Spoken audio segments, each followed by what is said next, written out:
बिस्मिल्लाहिर्रहमानिर्रहीम। हज़रत इस्माइल अलैहिस्सलाम की कुर्बानी। हज़रत इब्राहिम अलैहिस्सलाम ने बहुत बड़ी बड़ी कुर्बानियाँ दी हैं। नमरूद ने हज़रत इब्राहिम अलैहिस्सलाम को आग में जलाना चाहा, लेकिन अल्लाह ताला ने सही सलामत उन्हें आग से बाहर निकाल लिया। और फिर जब हज़रत इब्राहिम अलैहिस्सलाम घर वापस आए तो अब अजर ने कहा कि इब्राहिम, अगर तुम अपने अल्लाह को नहीं छोड़ोगे तो मेरे घर से बाहर निकल जाओ। हज़रत इब्राहिम अलैहिस्सलाम ने अपना घर छोड़ दिया और मिस्र शहर की तरफ चले गए। मिस्र के बादशाह को जब यकीन हो गया, वे अपनी बीवी हाजरा को लेकर फिर 3 शहर चले गए और वहीं रहने लगे। हज़रत इब्राहिम अलैहिस्सलाम की कोई औलाद नहीं थी, इसलिए दिन रात वो अल्लाह से दुआएं करते कि ऐ अल्लाह, मुझे एक नेक बेटा अता फरमा दे।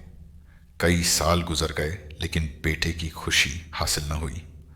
वक्त गुजरता गया और हज़रत इब्राहिम अलैहिस्सलाम बूढ़े होने लगे, लेकिन फिर भी दिल में उम्मीद थी कि अल्लाह उन्हें एक बेटा ज़रूर अता फरमाएगा। 84 साल की उम्र के बाद भी हज़रत इब्राहिम अलैहिस्सलाम अल्लाह से दुआ करते रहते, ऐ अल्लाह, मैं आज भी आपकी रहमत से मायूस नहीं हूँ। आप मुझे बुढ़ापे का सहारा और एक नेक बेटा अता फरमा दें।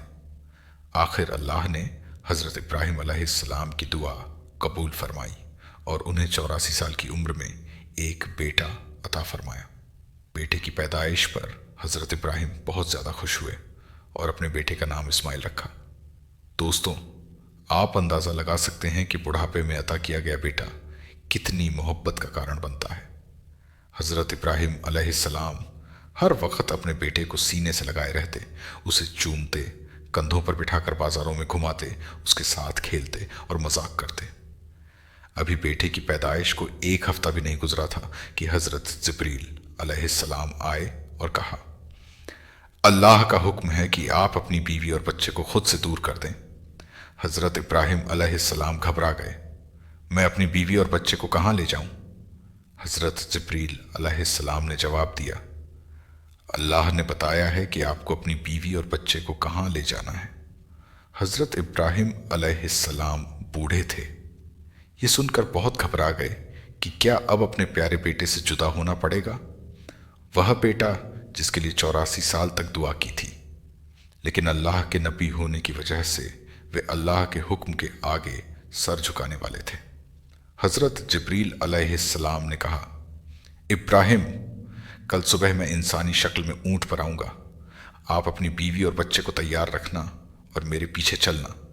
जहाँ अल्लाह का हुक्म होगा वहाँ आपको अपनी बीवी और बच्चे को छोड़ना है। अगले दिन सुबह हज़रत जिब्रील अलैहिस्सलाम इंसानी शक्ल में ऊंट पर आए। हज़रत इब्राहिम अलैहिस्सलाम ने भी अपनी बीवी हाजरा और बच्चे को ऊंट पर बैठाया और ख़ुद भी ऊंट पर बैठकर उनके पीछे चले। हज़रत जिब्रील अलैहिस्सलाम का ऊंट आगे आगे चलता रहा। दिन हफ्तों में बदले और कई हफ्तों का सफ़र गुजर गया।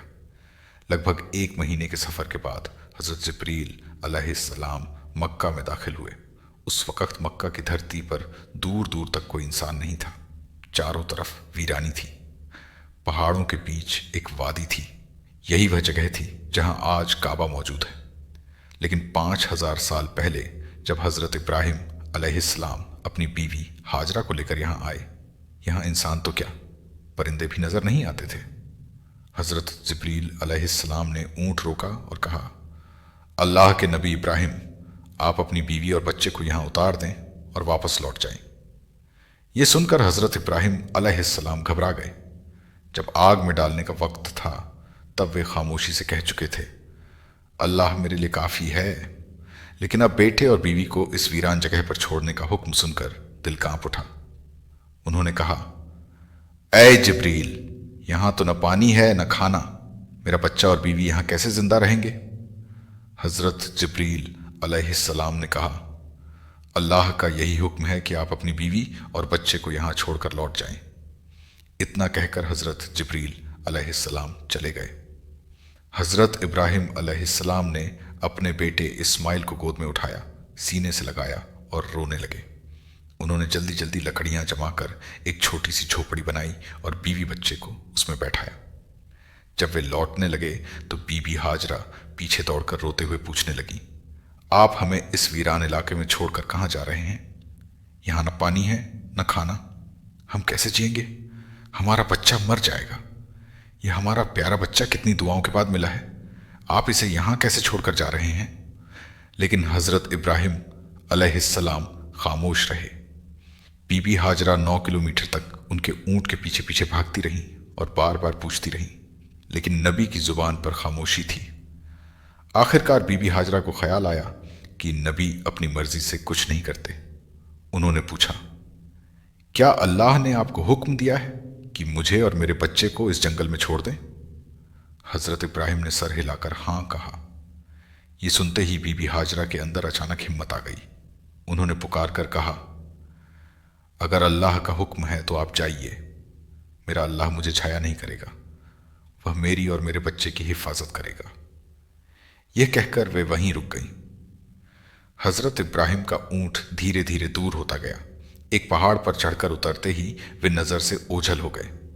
حضرت ابراہیم نے پیچھے مڑ کر دیکھا، لیکن اب ہاجرہ دکھائی نہیں دے رہی تھیں۔ ان کا دل بے چین ہو گیا، آنکھوں سے آنسو بہنے لگے۔ وہ ایک پہاڑ کے نیچے اونٹ روک کر سجدے میں گر پڑے اور روتے ہوئے بولے، اے اللہ، تیرے ہی حکم پر میں نے اپنے بیوی بچے کو اس بنجر جگہ پر چھوڑا ہے۔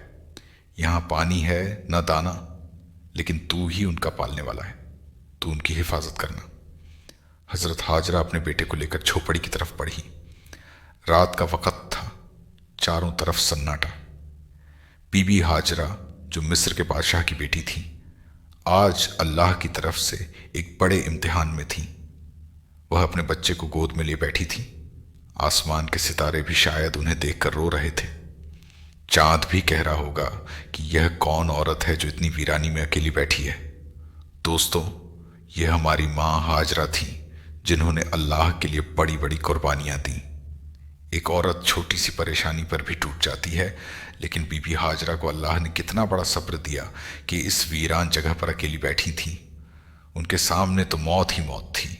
وہ آسمان کی طرف دیکھ رہی ہوں گی اور سوچ رہی ہوں گی، اے اللہ، یہ میرے ساتھ کیا ہو گیا؟